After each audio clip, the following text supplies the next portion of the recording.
suffit d'aller regarder dans l'histoire de la comptabilité nationale, donc dans l'histoire de la fabrication de ce fameux produit intérieur brut, de ce fameux PIB, pour comprendre qu'effectivement, au départ, il y a des revenus. Le premier économiste, il était un peu tout, il était médecin aussi, il était mathématicien, il était économiste, il s'appelait William Petty, le premier qui a essayé d'évaluer la richesse de son pays, en 1664, il a étudié le revenu national.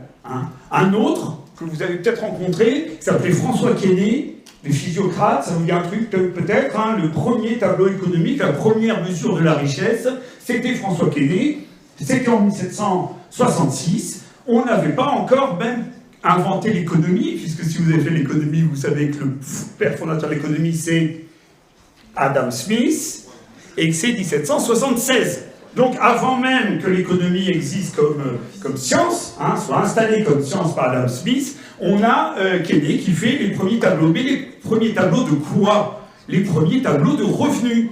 Il a divisé, François Quesnay, l'activité économique en secteurs et il a mesuré les revenus de chaque secteur. Après Quesnay, on avait en Suède, un gars qui s'appelle Jan Tinbergen, qui est quelqu'un d'important, il est le père de l'économétrie, mais il ne mesurait, Tinbergen, que le revenu national. Et puis alors après, il y a un certain Simon Kuznets. Si vous lisez des critiques du PIB, vous verrez écrit partout que Kuznets est l'inventeur du PIB. Alors moi je veux bien, mais à chaque fois on nous donne cet article-là que vous pouvez trouver en libre accès sur Internet, qui fait 13 pages, qui est en anglais, et qui ne s'appelle pas le produit intérieur brut, qui s'appelle le revenu national.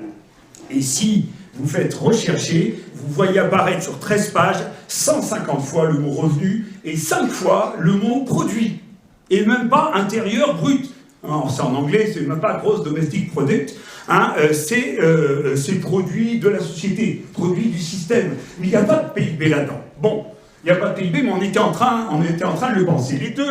Les deux vrais pères du PIB, ce sont deux personnes qui ont travaillé pour John Maynard Keynes. Keynes avait chargé deux de ses brillants étudiants, Mead et Stone,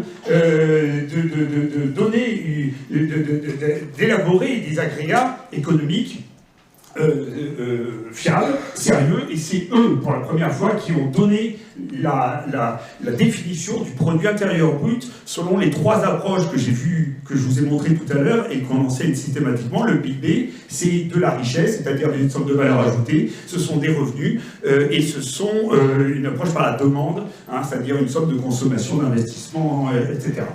Donc le PIB, il est plutôt un peu après Kuznets, mais il se trouve que l'histoire a voulu, et la légende a voulu que ce soit Kuznets qui a inventé le PIB.